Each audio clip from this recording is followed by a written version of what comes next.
My friends, brothers, and sisters across Africa and the diaspora, welcome back to Voice of Africa. It's a beautiful moment to connect once again with the heartbeat of our continent. Today, I come to you with excitement so powerful, it feels like an electric current pulsing through the soul of a rising nation. What I have to share is not just a story, it is a declaration, a movement, a turning point for a people long underestimated. And before we dive in, allow me to offer this. A solemn and sincere disclaimer for peace. What you're about to witness is an uplifting narrative of hope and transformation. No political finger-pointing, no division. Just unity, resilience, and progress from the heart of West Africa. Now let me ask you, when you think of groundbreaking aviation projects, do you immediately think of Burkina Faso? Probably not. But today, let's turn that assumption on its head, because something truly monumental is rising from the plains of West Africa.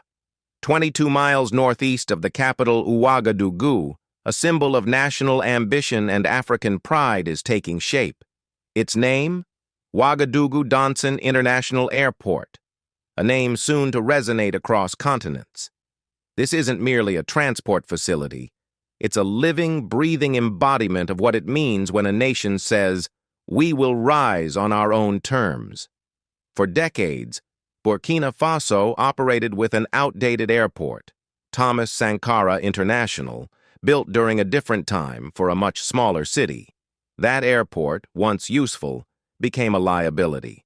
Urban sprawl hemmed it in, turning every landing into a risk and every takeoff into a logistical maze. Expansion? Impossible. Safety? Declining. The solution was not to patch the old, it was to build the new, a bold step, a fresh beginning. Enter Wagadugu Donsen. More than an airport, it's a full-blown transformation. From the very soil, over 2.2 million cubic meters of earth have been moved. Imagine 880 Olympic-sized pools just scooped out and rearranged. Roads, infrastructure, pipelines, and foundations now form the backbone of a dream built by Burkina Faso hands. With over 250,000 tons of asphalt and 55,000 cubic meters of low-carbon concrete laid down, the project showcases a commitment to sustainability rarely seen in the region. But this isn't just a feat of engineering, it's an intellectual triumph too. Local institutions like the University of Wagadugu and 2IE have stepped up, leading research and implementation on eco-building practices. This isn't imported progress. This is African-born, African-led innovation. And the numbers? They speak volumes. A 3,500-meter runway designed to extend to 4,000 meters, capable of receiving long-haul jumbo jets from across the globe. A sprawling 20,000-square-meter terminal with the latest in biometric check-ins, solar lighting, and intelligent cooling systems. Everything about this project screams forward-thinking, future-proofed, and proudly rooted in local identity. This is the part of the show where I pause to send heartfelt gratitude to every member, every subscriber, every voice that lifts Voice of Africa higher. Your support is not just clicks and views. It is a collective affirmation that Africa's stories matter.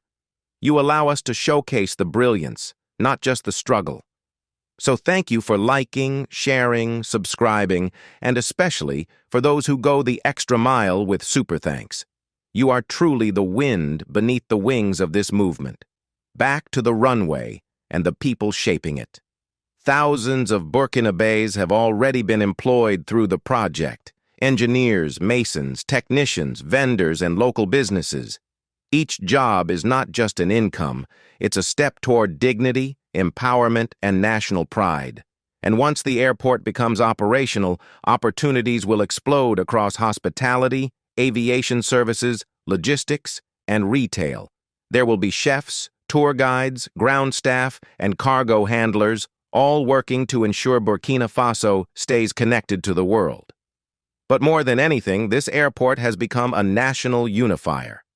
In a country of rich ethnic diversity, Wagadugu Donsen has emerged as a shared dream, a point of pride that cuts across communities.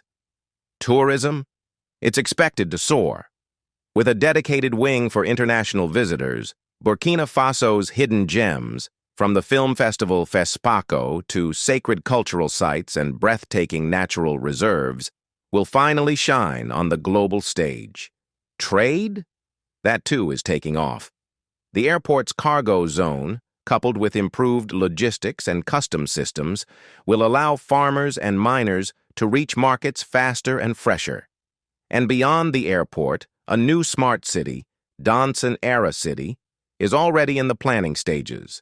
Hotels, conference centers, tech parks, and housing developments will create an ecosystem of growth that pulses around this aviation marvel. And what's most remarkable? Burkina Faso did it without external political entanglement. No colonial strings, no dependency chains. The country worked with African banks, regional experts, and domestic talent. Homegrown leadership and regional financing are the cornerstones here, showcasing how nations can build mega infrastructure without foreign overlords or exploitative partnerships. This is about African ownership, period. In a world grappling with climate crises, the airport has also become a model for green innovation. From energy-efficient architecture to solar-powered systems, Burkina Faso is leading by example. This is not just a win for transport or economics, it's a win for the environment and a leap forward in sustainable development. Now let's talk future. Already, international airlines are in discussion. Turkish Airlines, Ethiopian Airlines, and others see Wagadugu Donsen as a potential transit hub linking West Africa to Europe, the Middle East, and beyond. Imagine this: Lagos to London with a pit stop in Wagadugu, or Dubai to Dakar with a seamless connection via Burkina Faso. With such positioning, the country is on the brink of becoming a regional aviation powerhouse. Let's not forget the tech angle. Local software engineers, graduates from Burkina Faso's very own institutions, have developed parts of the airport's baggage systems and scheduling software. That's right, this is not just about bricks and steel. It's about brainpower, coding, innovation, self-reliance, the kind of capability that can birth industries beyond aviation.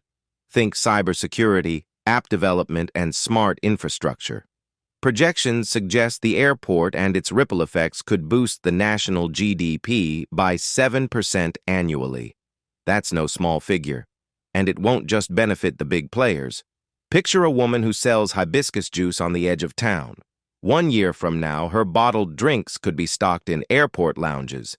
This is not top-down development. It's grassroots empowerment happening from the runway outwards.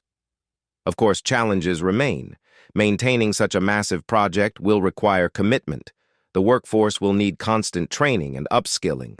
Weather conditions, sandstorms, heavy rains, pose threats to operations.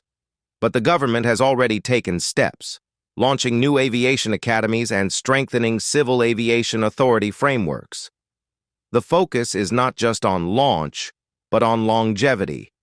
And here's the deeper message. In a region too often depicted through the lens of conflict, Wagadugu Donsen stands as a beacon that says, we build, we rise. We refuse to be defined by crisis.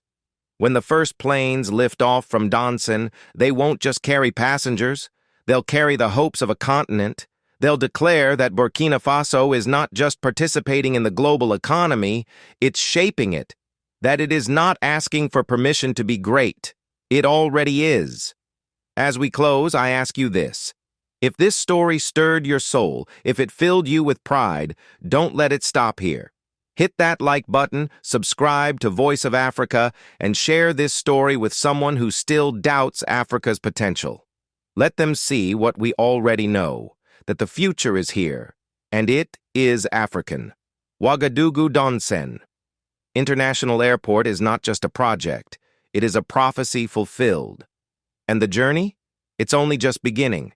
Until next time, family, walk in peace, believe in your dreams, and never stop flying high for Africa. The skies belong to us now.